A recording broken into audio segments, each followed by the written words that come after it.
Combien de fois est-ce que vous vous êtes soumis aux désirs de l'autre, aux envies de l'autre, aux besoins de l'autre, aux attentes de l'autre, parce que vos propres besoins, envies et désirs n'étaient pas satisfaisants.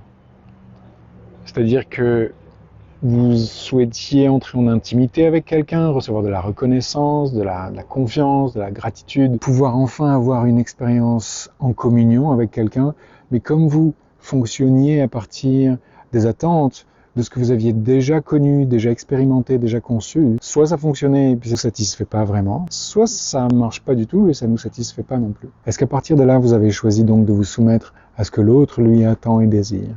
On arrive souvent à un moment où on choisit de lâcher les choses, de lâcher le contrôle, sauf que on lâche en se soumettant d'une certaine manière aux désirs de l'autre, aux attentes de l'autre, aux projections de l'autre, et ça ne marche toujours pas. Il y a une soumission au corps ici, à votre corps, pas au corps de l'autre, mais au vôtre de corps. Une soumission à cette communion que vous avez lorsque votre corps rentre en connexion avec cette terre et avec le corps de l'autre. Comment ça se passe quand vous allez dans la forêt? À quoi vous vous soumettez réellement pour enfin rentrer en communion avec les arbres, avec la terre? Qu'est-ce qui fait que vous lâchez complètement toutes ces attentes, tous ces trucs dans la tête, tout ce que tu aurais voulu définir, attendre, concevoir, reconnaître? Là, d'un seul coup, tu reçois enfin l'énergie des arbres. Tu reçois aussi l'énergie de ton corps. Ce qui se passe en fait, c'est que tu te soumets pas seulement à la nature, à la terre, aux arbres, à ce qui est à l'extérieur de ton corps. Tu te soumets aussi à ton corps lui-même. Ton corps, à ce moment-là, a comme capacité de prendre la direction de l'expérience. Dans cet espace-là, il y a ce que j'appelle une qualité que j'appelle s'expanouir, et c'est tout un art d'arriver jusque-là, en fait.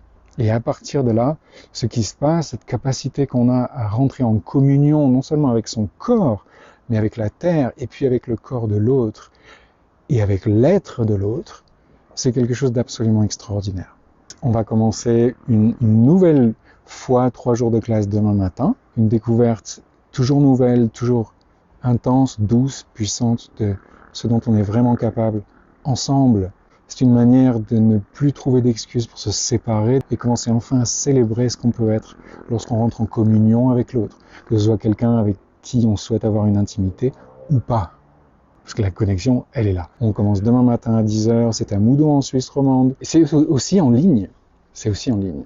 Dans un petit paradis, que je ne sais pas si que tu le vois, mais voilà. Attends, si j'avance un peu, je vais devenir tout noir. Mais bon, c'est pas grave. N'hésite pas si tu veux connaître cette joie-là. Ciao, bise et à bientôt.